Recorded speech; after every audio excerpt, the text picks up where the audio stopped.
dal leen ak jàmm seen YouTube bi di MSTK TV ñu ngi leen di ñaan ngeen wéy di abonné di aimé vidéo yi di ko partager ak ñeneen bu leen fàttee bës ko la notification bi jaa ngeen jëf mbokk yi. Monsieur le Président de la République française, notre hôte, Monsieur le chef d'État et de gouvernement, Mesdames, Messieurs les ministres, Monsieur le Président de la Commission de l'Union africaine, Monsieur le Président du Conseil d'administration de Gavi, Mesdames, Messieurs les ambassadeurs, distingués invités, Mesdames et Messieurs. Je voudrais tout d'abord remercier les autorités françaises pour l'accueil chaleureux et l'hospitalité qui nous ont été réservés depuis notre arrivée à Paris. Je suis heureux de me joindre à vous aujourd'hui pour participer à cette campagne de mobilisation pour la souveraineté et l'innovation vaccinale dénommée Lancement de l'accélérateur africain de fabrication de vaccins. Je félicite vivement les organisateurs de cette rencontre, Gavi, l'Alliance mondiale pour le vaccin, l'Union africaine à travers le Centre de contrôle des vaccins CDC Africa et notre hôte, la France, pour leurs efforts au service de la santé publique. Par ma présence à ce forum, j'ai voulu exprimer mon attachement personnel à la santé et la place qu'elle occupe dans l'action de mon gouvernement. L'histoire récente de la pandémie Covid-19 nous a montré combien nous étions vulnérables, mal préparés face aux pandémies et que par conséquent la santé doit être une priorité permanente. Il y a un peu plus de 4 ans, la Covid avait fortement bouleversé nos systèmes de santé et mis en danger les programmes de vaccination qui étaient alors relégués au second plan, devant l'urgence évidemment de lutter contre la pandémie. Ainsi, selon le rapport de l'UNICEF de 2021, 23 millions d'enfants n'avaient pas reçu les vaccins de base nécessaires à leur croissance normale au plus fort de cette crise sanitaire. La pandémie avait surtout mis en évidence les disparités structurelles qui existaient déjà entre pays développés et pays en développement en matière de vaccination. Bien que l'Afrique représente environ 20% de la population mondiale, son industrie de vaccins fournit à peine 0,25% de l'offre mondiale. Le continent est encore largement tributaire d'autres régions du monde pour couvrir ses besoins.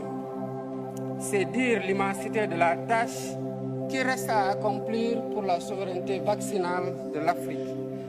Mesdames, Messieurs, en consacrant cette rencontre au lancement de l'accélérateur de la production des vaccins en Afrique, AVMA, Gavi et l'ensemble de ses partenaires s'inscrivent dans la voie pour corriger les points faibles du continent en matière de riposte face aux pandémies, telles que le manque d'équipements et de médicaments, mais surtout de vaccins.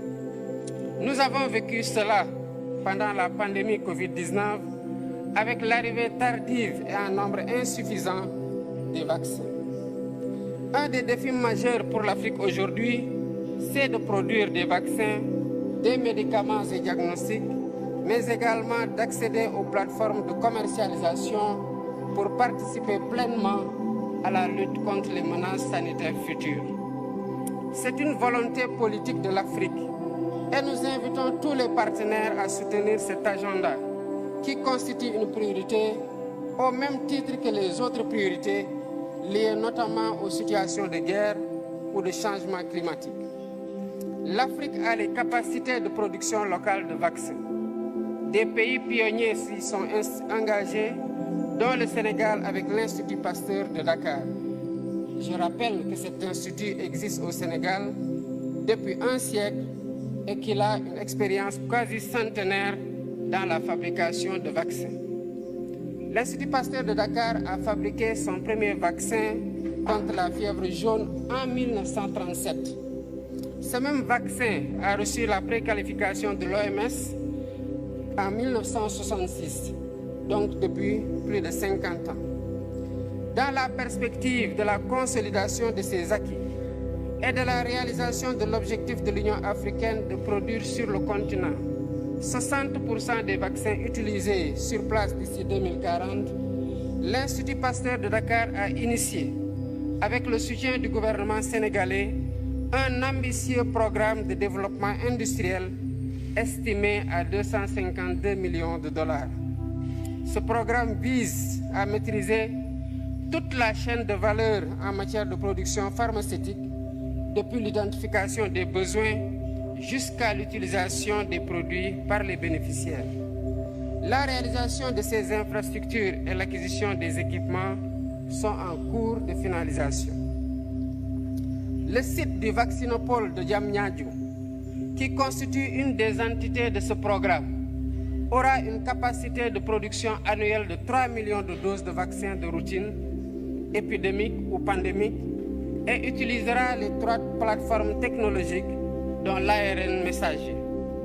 Pour encadrer toutes ces initiatives, le Sénégal a déjà mis en place l'Agence nationale de réglementation pharmaceutique, qui s'est beaucoup employée pour atteindre les phases de maturation et d'homologation requises.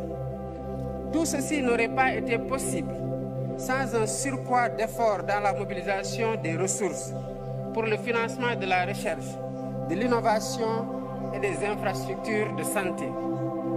Je remercie à ce sujet les pays, institutions et organismes partenaires, au premier rang desquels figure Gavi, pour le soutien qu'ils apportent au Sénégal, en particulier dans les efforts de promotion du vaccin et de la vaccination. Notre partenariat avec Gavi, il faut le souligner, nous a valu beaucoup de résultats positifs. Merci, M. Barroso, pour ce soutien constant. Il a beaucoup contribué à l'efficience de notre programme national de vaccination et à la lutte contre la mortalité infantile. Contre la mortalité infantile et précoce.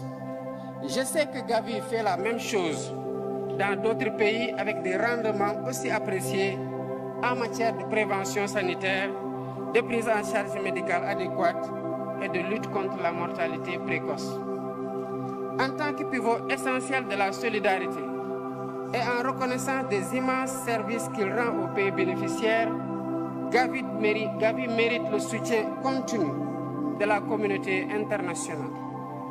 C'est la raison pour laquelle, en ma qualité de président de la République du Sénégal, je lance un appel à tous les pays et institutions partenaires afin qu'ils contribuent généreusement à la reconstitution des fonds de Gavi pour la période particulièrement de 2026 à 2030. Soutenir le financement de Gavi, c'est aussi investir stratégiquement et à un rythme plus soutenu dans la protection de nos enfants, des générations actuelles et futures. Je serai engagé dans cette campagne pour Gavi et je vous invite tous. Ensemble, mobilisons-nous. Je vous remercie pour votre aimable attention.